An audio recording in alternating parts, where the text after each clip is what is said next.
So what do you call yourself? Welcome to the LaTangela Show. Hey. Hey, what can I do for you this fine day? This is your destiny. Hot, hot, hot. Right now. Welcome to the LaTangela Show. Kick it. Come on in and enjoy yourself. Right now. We gon' party like no one else. Welcome to the LaTangela Show.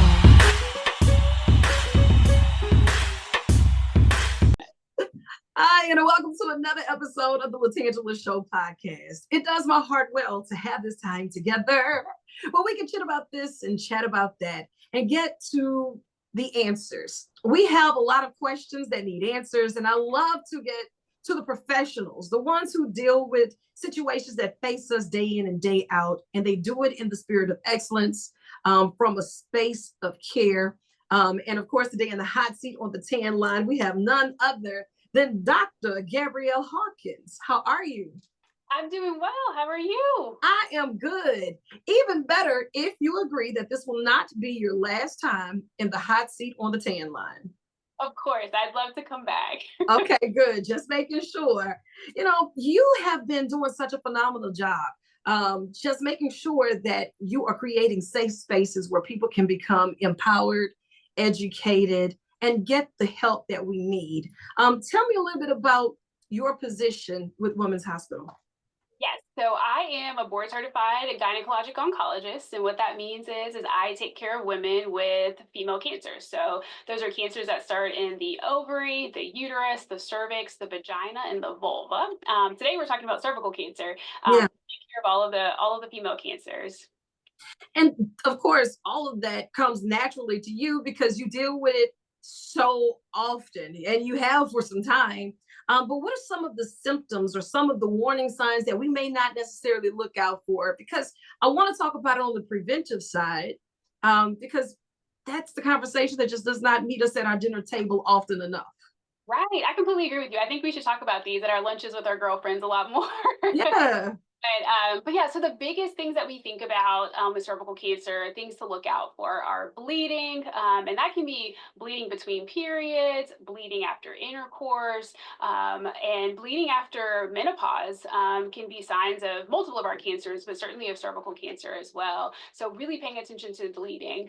You can also have some abnormal discharge, and so everyone kind of has a good idea of what their normal discharge is. So evaluating abnormal discharge, sometimes some vague urinary complaints or pelvic pain can be symptoms of cervical cancer as well. And so those are all things that should get checked out if you're having those symptoms. Now, is this something that science has noticed will find one group more so than another, or is this just across the board? As far as like cervical cancer, Yes. like who it affects. Yeah, so I like to say like cervical cancer can affect anyone, right? So it is not biased towards any one group of people. We do know that we have good screening tests for cervical cancer, the pap smear, and so we can talk a little bit about that later. But we do know screening is a really important part of prevention of cervical cancer or catching early precancers or cancers, because we know the earlier that cancers are caught, the better the survival is for patients.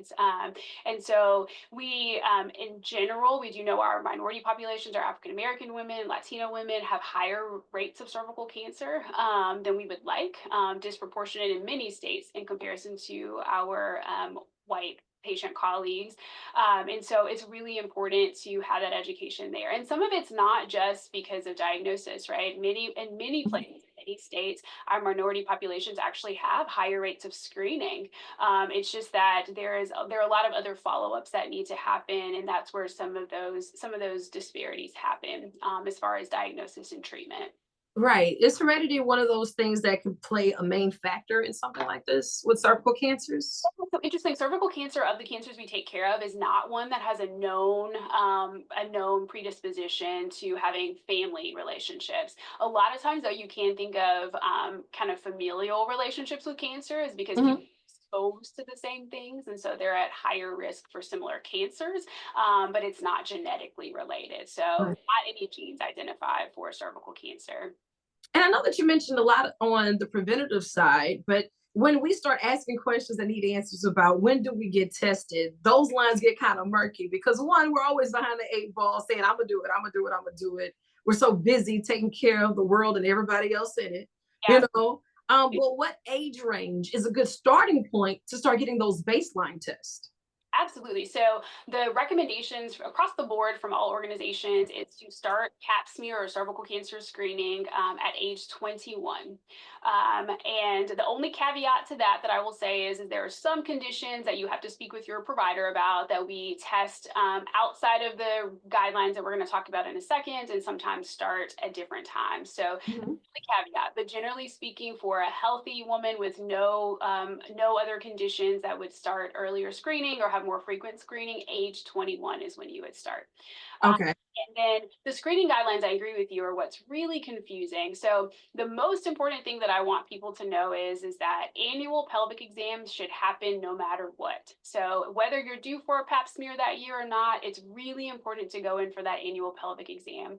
And so, during a pelvic exam, we look at the tissue on the outside, which is what we call the vulva. We look in the vagina. We look at the cervix. So even if we're not collecting a Pap smear and we see an abnormality, it's something we can follow up on. So that's why it's really, really important to have those annual pelvic exams. Outside of the cervix, we can also feel the size of the uterus, feel for the ovaries, which are all the other kind of cancers that we talk about and that I take care of. And so Yeah. it's important to have that annual pelvic exam because things can be caught at that time as well. Are there any certain questions that we should know to ask? Because often we go in and the appointments they happen quicker than we may be accustomed to. But it's not that anything is missed. We just don't get to ask the right questions because we don't know what to ask. So when I show up and I'm getting this screening done, is there anything that I should walk out of there knowing before I get any results? Absolutely. So a couple of things about that I would say is that my goal anytime I do a pelvic exam is to let the patient know if I'm taking any tests, right? So Mhm. ask, or am I just having a pelvic exam today, or will you be collecting a Pap smear? Will you be collecting STD testing or sexually transmitted infection testing?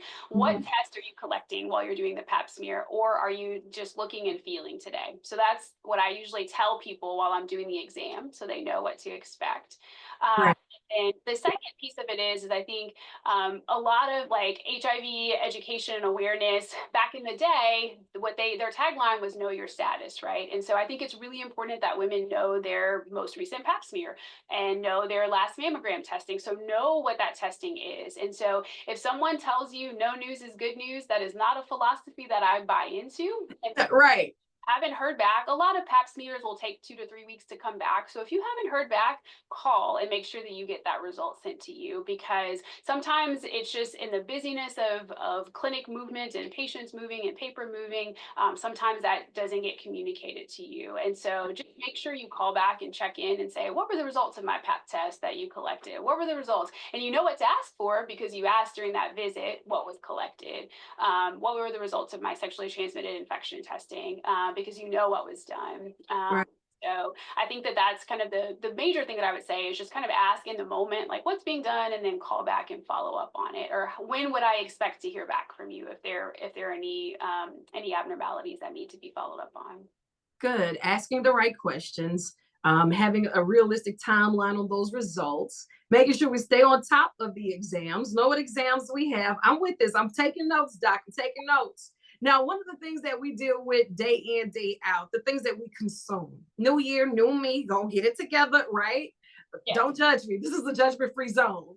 this is always Judgment-free zone. So for consumption, is there anything that we should have more of that would feed our bodies the right thing to help us navigate through that space a little better?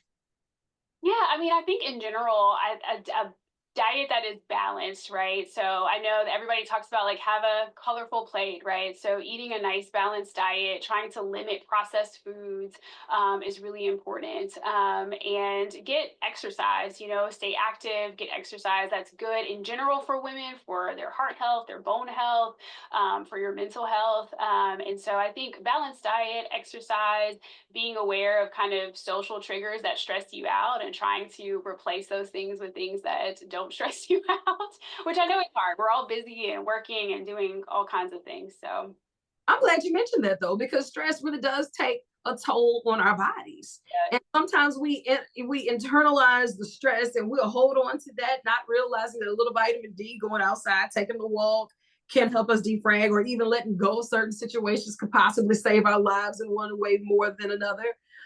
When you start talking about stress in our body starting to give us those warning signs, you are a doctor that stays on the go and you take care of a lot of people.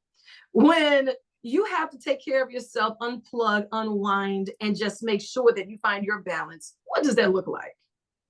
Yeah, so for me, usually like I recharge best when I have some time by myself and then some time with my family. So my me time is I like to just go run outside, and whether I have a podcast on or I'm listening to music or nothing sometimes, that's Yeah. just my recharge time. I get time to think and reflect and also get some exercise in. So that's like my go-to. I love just being outside. Yeah.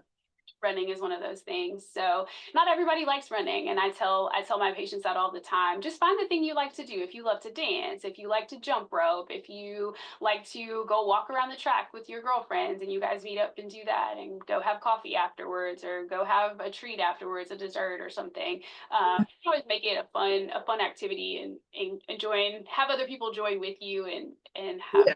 fun for the ride. Yeah. I love that. Make it realistic, because if we get out here and say we're going to run a marathon, you don't even like walking down the block. I'm not sitting here telling that to myself, let alone telling it to you. You would say, you know what, Tan, this interview is over. But it's baby steps consistently that will get us to the bigger goal. And that's what we're working on. And that's why it's so important that we have these conversations and we highlight those who are doing the work. Because I don't want to go to Dr. Google and ask him all the questions, because that's typically what we do. And next thing you know, you're on some website that is giving you a diagnosis that has absolutely nothing to do with you. And by the time we get to you, we're looking at you like, Doc, you show? You show? You show? It never happened to me. I never had that. I love that. What has been the highlight for you in working in this space? Because I know you got a lot of challenges, but if you had to narrow it down to a highlight, what would that be? Yeah. So I mean, what we're doing right now is part of it. And so a big part of what I feel like I have been charged to do, that is not directly, GYN oncology related, is education and empowerment, right? I think a lot of women come into our office, they haven't been listened to, right? They've had these symptoms for a while, they've seen multiple doctors, and now finally they have some diagnosis and there's something going on, but they have been seeking care, right? And so I think it's really important to me that I have the small role of like empowering women to ask questions, to know what's going on, to know what their care plan is going to be, because it's so often that we hear that they've been seeking care for whatever's going on for, months, sometimes years. Yeah. We finally getting answers. And so that piece of it, the relationship building, the education, the empowerment, is an advocacy of what we do, I think is really important, because like you mentioned earlier, I joke with my patients all the time, but I do wish we had more of these conversations. We're not talking about vulvar cancer today, but vulvar cancer tends to affect older women. And so I always joke with them, hey, when you're, playing, cards or dominoes with your girlfriends, you should bring this up. Like, no one wants to talk about this, but there are things. That's what I said. I don't think I've ever heard of that. What did you just say? Vulva, vulvar cancer. I mean, because if it's not on our doorstep, it's not really even a thing to us, so it wouldn't come up, right? Like, really?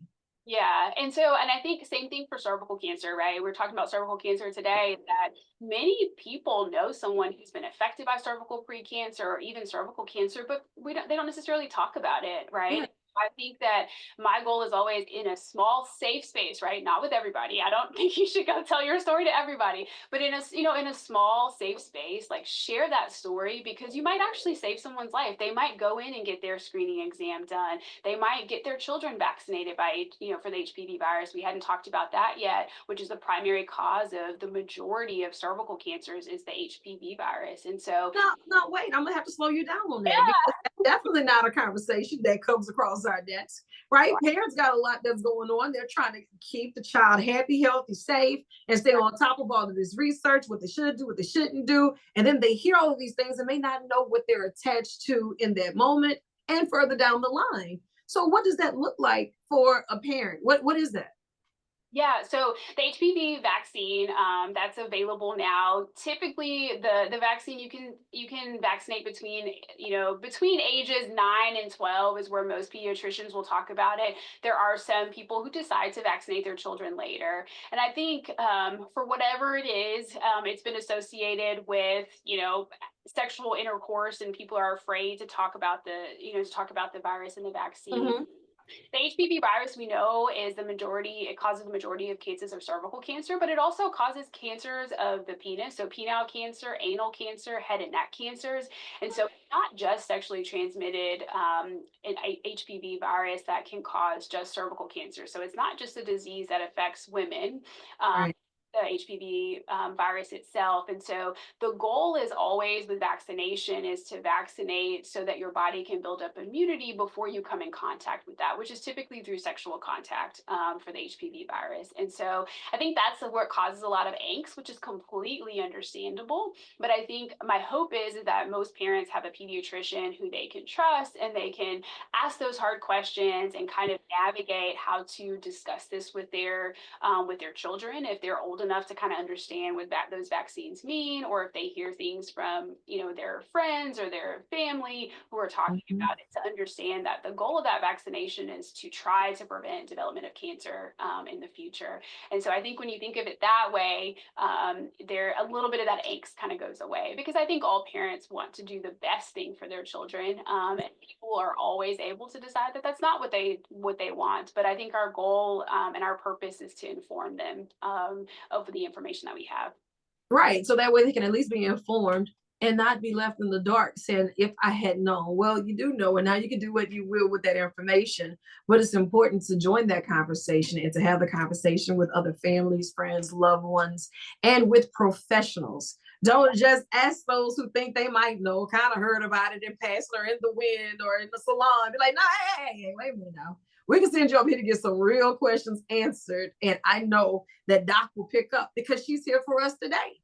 Now, this is through Zoom today because you're busy, but you're going to have to make a field trip to the radio station.